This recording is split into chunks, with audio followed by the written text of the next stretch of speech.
Exactement, Cyril. Cette expérience a beaucoup marqué le médecin en question et donc il a décidé de la partager sur Twitter et bien ça a ému beaucoup de gens. Alors il s'appelle Taylor Nichols, il est médecin à l'hôpital Mercy San Juan de Sacramento en Californie. Depuis plusieurs mois, il est affecté au service Corona de l'hôpital. Il a vu passer des centaines, si ce n'est des milliers de patients, mais celui qu'il a dû traiter à la mi-novembre l'a particulièrement marqué. Il est arrivé aux urgences avec de gros problèmes respiratoires, comme Taylor Nichols le décrit dans son thread. Il avait l'air malade, mal à l'aise et apeuré. L'équipe lui enlève alors ses vêtements pour lui mettre la tenue réglementaire pour les patients.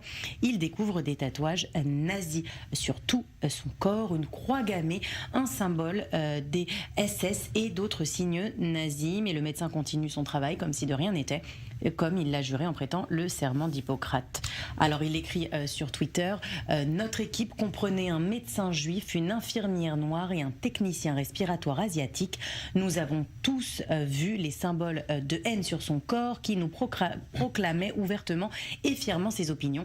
Nous savions tous ce qu'il pensait de nous, la valeur qu'il accordait à nos vies et pourtant nous étions là à faire de notre mieux pour lui donner les meilleures chances de survie. Et c'est une histoire qui a beaucoup ému les internautes visiblement. Exactement, son thread a obtenu plus de 100 000 likes, il a été lu et retweeté des milliers de fois, il a suscité de nombreux commentaires aussi, surtout des commentaires de soutien, car le médecin américain avoue aussi ses faiblesses, il avoue avoir eu des sentiments mitigés. Ce n'est pas la première fois que ça lui arrive de traiter un patient raciste ou antisémite, mais cette fois il a douté de son mantra qui dit « Ils sont là car ils ont besoin d'un médecin et tu es un médecin ». Un point, c'est tout. Il termine son thread par ce post. Pour la première fois, je reconnais que j'ai hésité. La pandémie m'a affecté. Mon mantra n'a pas le même impact pour le moment. Tout ce temps combattant contre les vents contraires, gladiateur dans la fosse.